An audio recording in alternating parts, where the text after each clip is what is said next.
Hello, and welcome to the Healthy is Happy podcast, the show that helps you get back to the basics of healthy and happy living. We're your hosts. I'm Nellie Ward. And I'm Jennifer Maha. This podcast is the passion project of two friends who believe that healthy living is happy living.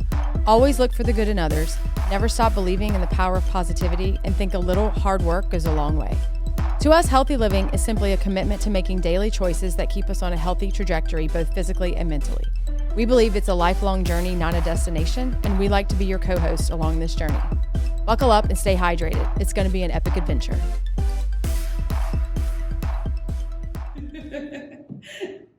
All right, guys, welcome to another great episode of the Healthy is Happy podcast. Today, host Jennifer, Nellie, and we have another one of our guests. This is our second live guest, Christina Stephens. Christina has recently made some lifestyle changes, going from being somewhat healthy to making some more changes to becoming more healthy, right? Right, exactly. So we're going to start with letting you kind of introduce yourself and tell us what started you to make that decision to want to become a little bit healthier. Yeah. Or a lot healthier. Yeah, a lot healthier. No, so I started out in, basically being very sedentary, right? Not really having really a high activity level at all. I'm one of those people who, you just work a lot and you focus on all those things. And then what started for me, actually in 2020 during the pandemic, I kind of realized oh my gosh, I have a lot of things in common with people who are getting very sick. I have a lot of things in common with people who are not doing very well. And I personally got scared because I said, okay, well, I don't know how I'm going to do, right? Yeah. And I was doing all the things that you do not to get sick, but I finally went to my doctor in I think September of 2020 and said, okay, it strikes me as problematic that I'm not in a very good health place and I'm taking a lot of things for granted. And I kind of just told her I want to come out of this healthier than I went into it, right? That's great.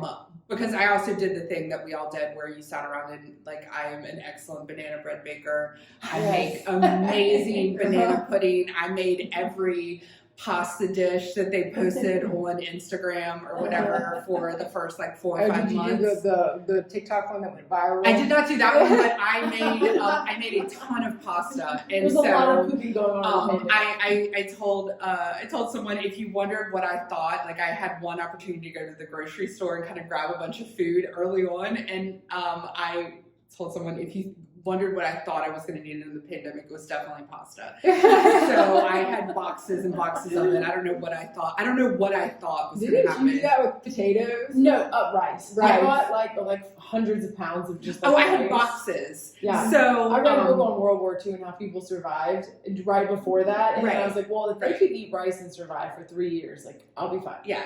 So I kind of had this realization after having to quarantine and you sit in your house for 2 weeks by yourself, and I got a sinus infection. Then I was like, maybe it's COVID, maybe I'm going to get sick. And I said, okay, this anxiety is caused by your general lack of, fitness. And so I went to a doctor and I started dealing with some, more, health related issues. And then I just started walking in the neighborhood. Yep. Yeah. And in October 2020, I couldn't walk. I could barely walk in my home.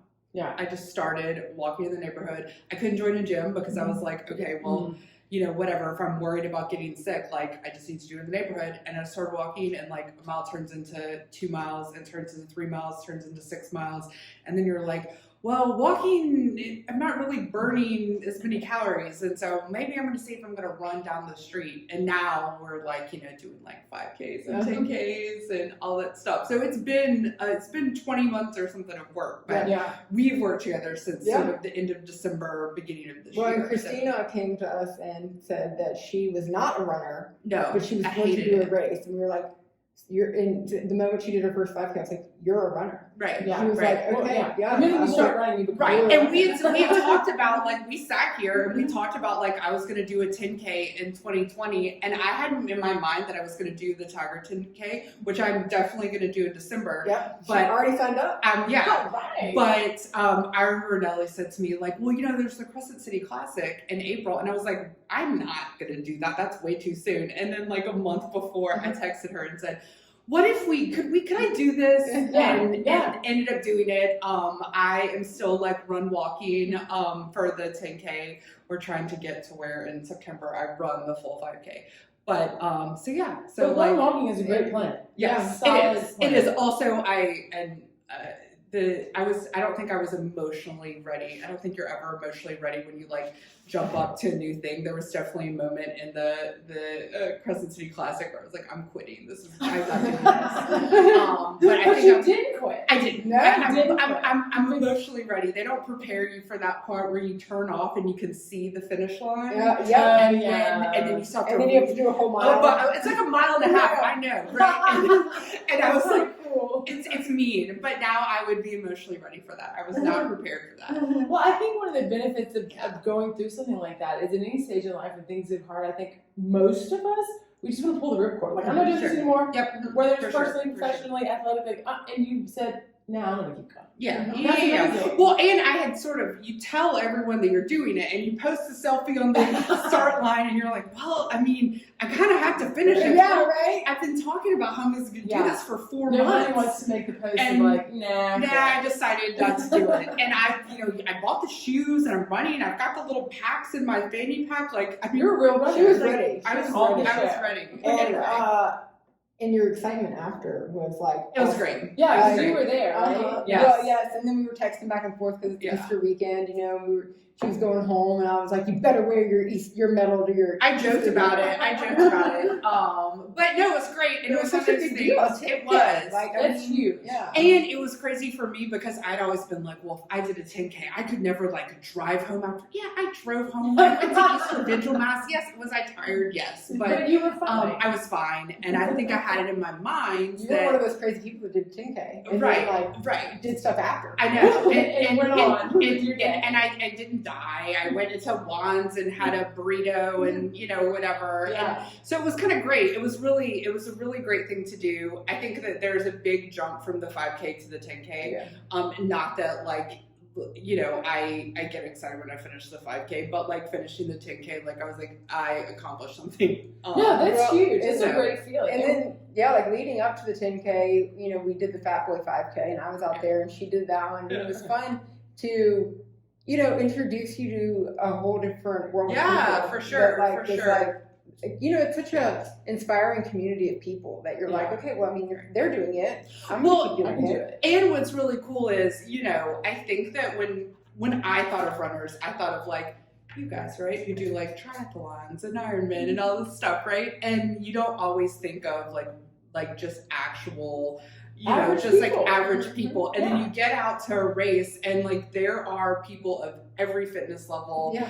I remember running past a lady who looked like she was in her 70s or 80s, just like power walking at the Fat Boy 5K. And I was like, man, I want to be 80 years old and out here doing that. Yeah. And so I also just think it's really cool because everyone's always been really supportive. I always laugh. I did my first 5K in January and I was the last runner in out of 72 runners. I was last. And damn it, people waited for me Yes. and didn't know me and clapped for me and they were Trench cute. race. Yes. Oh, I was the last one. that. I was the last one. Yes. If you ran that race in January, it was me at the end, but I finished.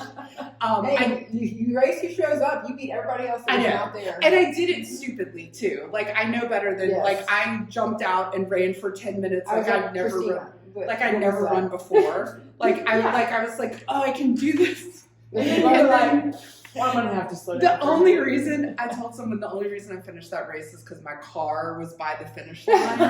And so you kind of are like, well, I just I gotta keep go back going. there. But I did it, and everyone was very sweet. And you sort of figure out that like Yeah, you had everyone's. a much better race next time you raced. I too. did, and I didn't You feel have like to I learn was. the hard way. I didn't feel like I was gonna die. I didn't get lapped by. That was only a 2-lap race, and I got lapped 3 times by the winner. I'm not really sure how that happened. I think the winner just kept running, and I was like, what are we doing? Why are we doing this? But I did it, and it was great. And then it made the next one easier, and the next one easier, and then we did the 10K, and now we're trying to get back on track for a good like fall. Yeah. Yeah, Well, and I and would fall's say- gonna be great because if you're running through the summer, once the Yeah, temperatures that's start hard. to turn, We like just talked about that. it in gets this game. like it's like magic. Yeah. No, I'm waiting for that first like cold day. Like in most places, it's like September. Here, it's like November. But it'll happen. Well, I love Christina's story because she went from, in January, we trained her for the box, the run the box. Yeah, soccer for run. the Baton Soccer Association. Yeah, and she, the night before we were texting back and forth, and it was more, she was so nervous to like start. And I was like, okay, all you have to do tomorrow to feel like you succeeded at something is you just get out of your car and go to the start line. That was the hardest part. Like the hardest part, the first time, like I sat in the car and I was like, these people look like they are actually like in shape. It's intimidating, and it is. I think anyone who starts any type of racing at any distance, you always feel like you don't belong. And I think it's like an imposter syndrome. And I think most people actually feel like that, regardless of their backgrounds. Yeah. Which is interesting that you felt that way too, because a lot of people talk about that. Like their first, whether it was a 5K or a triathlon, whatever it is, you're like, I don't belong.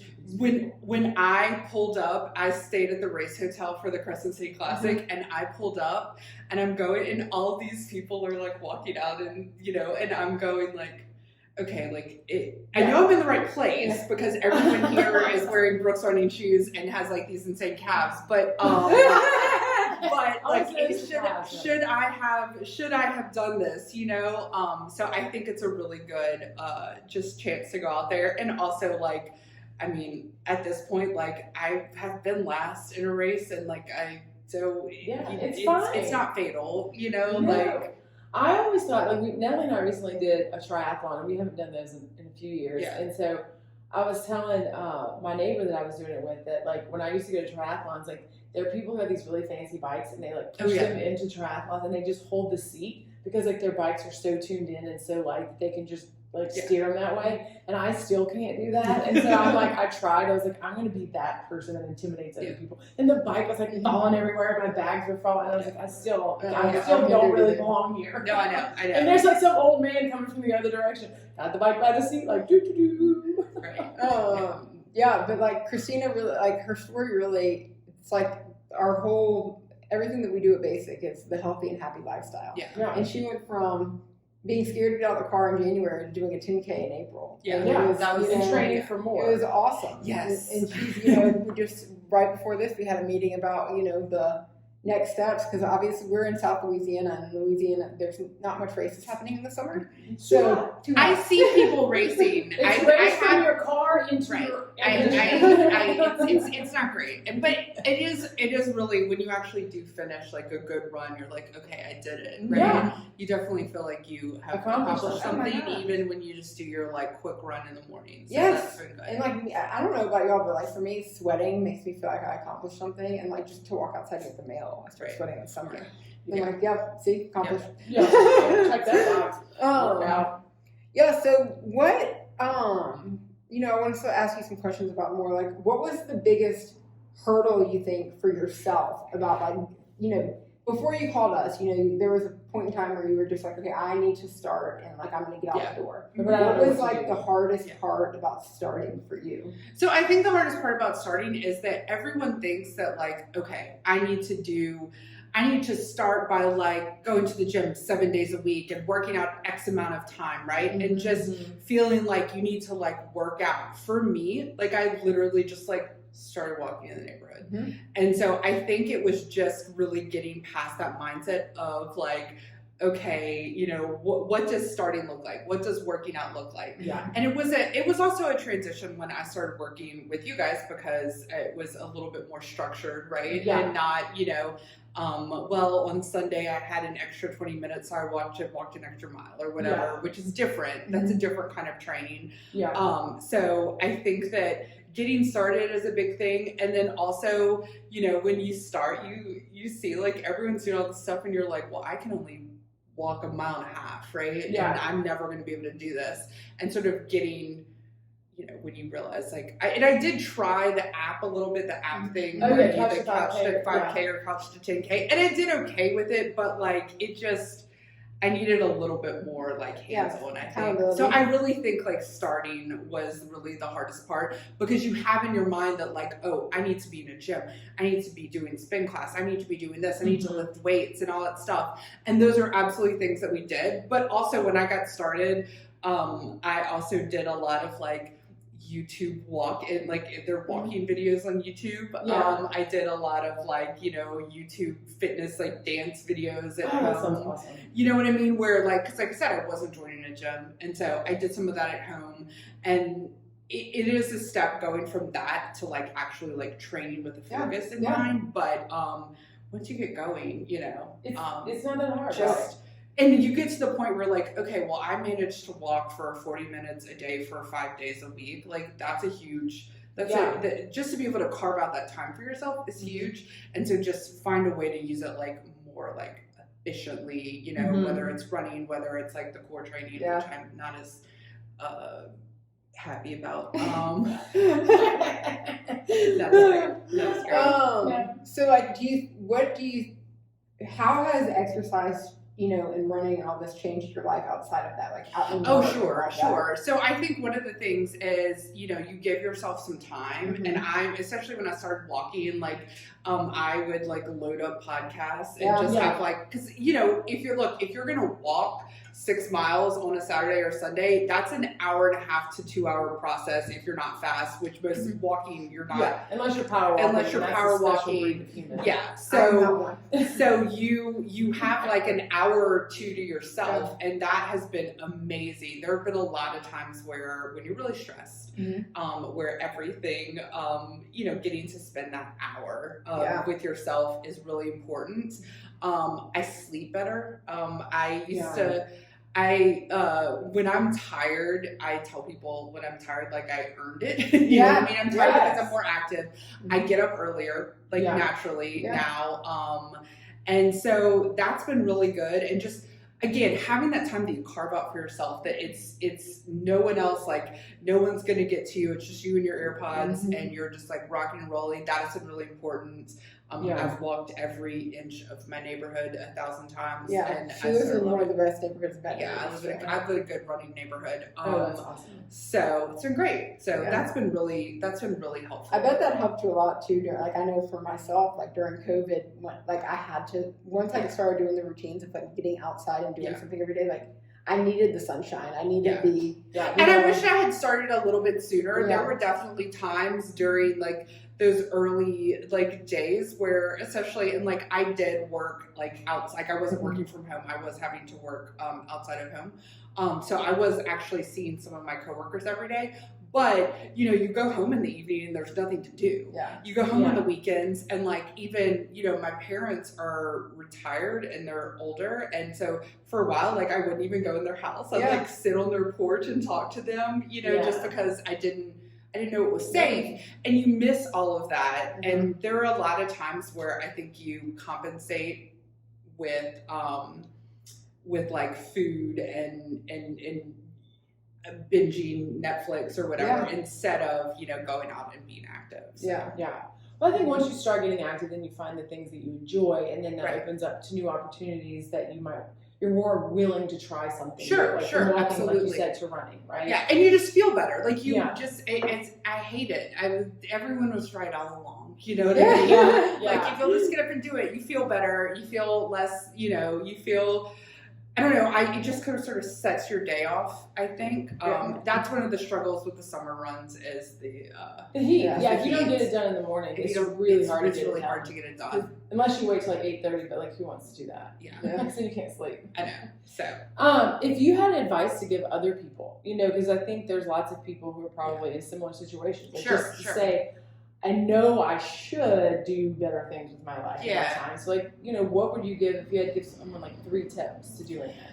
Yeah, so I think the first thing, you just have to get started. And that's really hard, but you just have to get started, and you have to kind of have a realistic vision of like what it's going to look like. It's not always going to be, everyone doesn't like run out of the house and run 5 miles and and that's just not realistic. And then also I think like the really big thing that I had to learn was that you sort of have to be like really like nice to yourself, you know? It is very easy to be like, I let myself get into this situation where like, I don't like, maybe like, I'm not happy with my weight. I'm not happy with this. I'm not happy with that.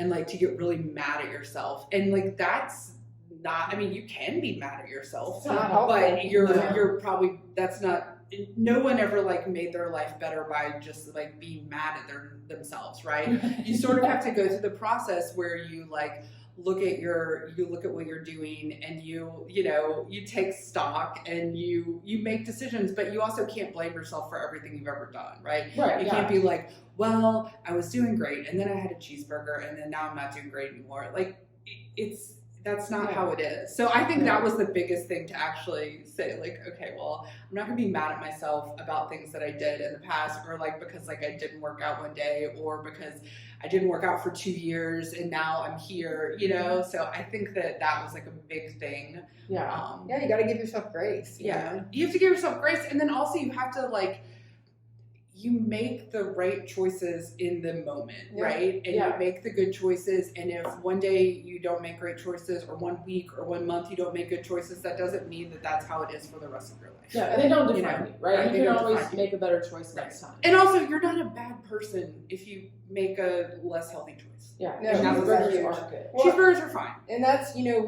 Christina and I talked about that all kind of when she first started, is the sustainability part. When you go all in and you jump all in, and like you don't give yourself any room to mess up or fail or learn, Or skip a workout or something. that's when you burn out and you ultimately end up It's all or really nothing. failing. Right. Yeah. And we're definitely against the all or nothing. Yeah. Right? And we've talked about It's a this. sustainable lifestyle. Right.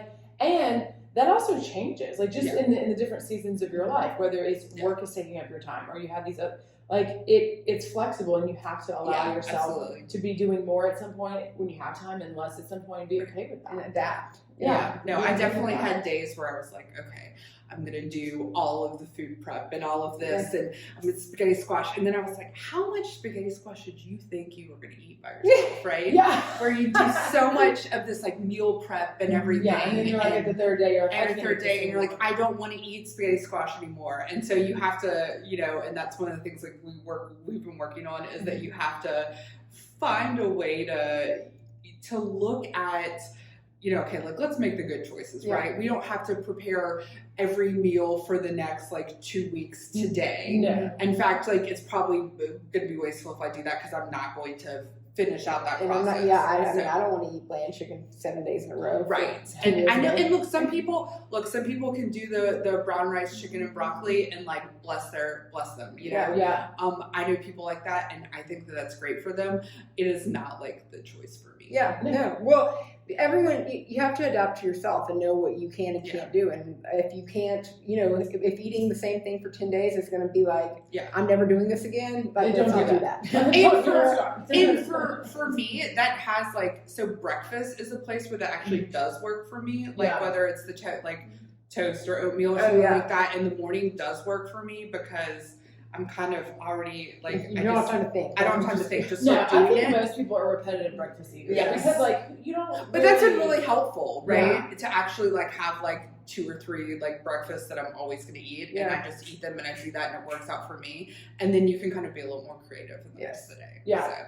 Same. Definitely. And I think one huge thing is, Christina is one of those athletes that found that she is a runner and doesn't. I know, it's weird. It's crazy. But it's not I get so mad. I was like, damn it, they were right. You hit that first runner's high, and you're just like running, and it feels great. It feels amazing. And then you finish, and you're like, oh my, and you're just like this is real, And I got so mad because damn it, they were right. But it's about finding what makes you feel like that. It is. So whether that's biking, is that weight training, is that walking, dance It's aerobics, if that's still a thing. The things that you like to do are the things that you're going to adapt and put into your life as a lifestyle, rather than just doing it because you feel like you need to be doing it. You have to find joy in it. Otherwise, it's just another to do. And that's like you were saying, like when you were going on walks, like it's physically healthy, but it's also mentally healthy. For sure. I still go on a lot of walks, and the same thing. I'll listen to a podcast or an audiobook, and it's just like quiet time where I'm doing something that I enjoy only really for myself in that moment. And it's spectacular. When we started doing more of like the running training, there were moments where I was like, well, I sometimes miss my 2-hour Sunday morning walk. Oh yeah. And I do like that, but you don't always have the time for it. There was also like a very like different season because of like the pandemic. Like you weren't doing anything else. Yeah, you know? there's no time crunch. There's no such time thing as a crunch. Like, And during the so, pandemic. you know, and that's been one of the struggles as we come out of it is that, you know, like I can go out to eat more. I can do more of these things. I can, you know, go get drinks or whatever more than I used to. And so you have to kind of, you know, reshift what that looks like. Just balance. So what is next for you? I know that we said Tiger 10K. Yes, that's December. And I feel like at some point we talked about another race. Well, so we have, we're working on a schedule. Yep. So we have October races. So we're doing 5Ks in October and November. And then we've got a 10K in December.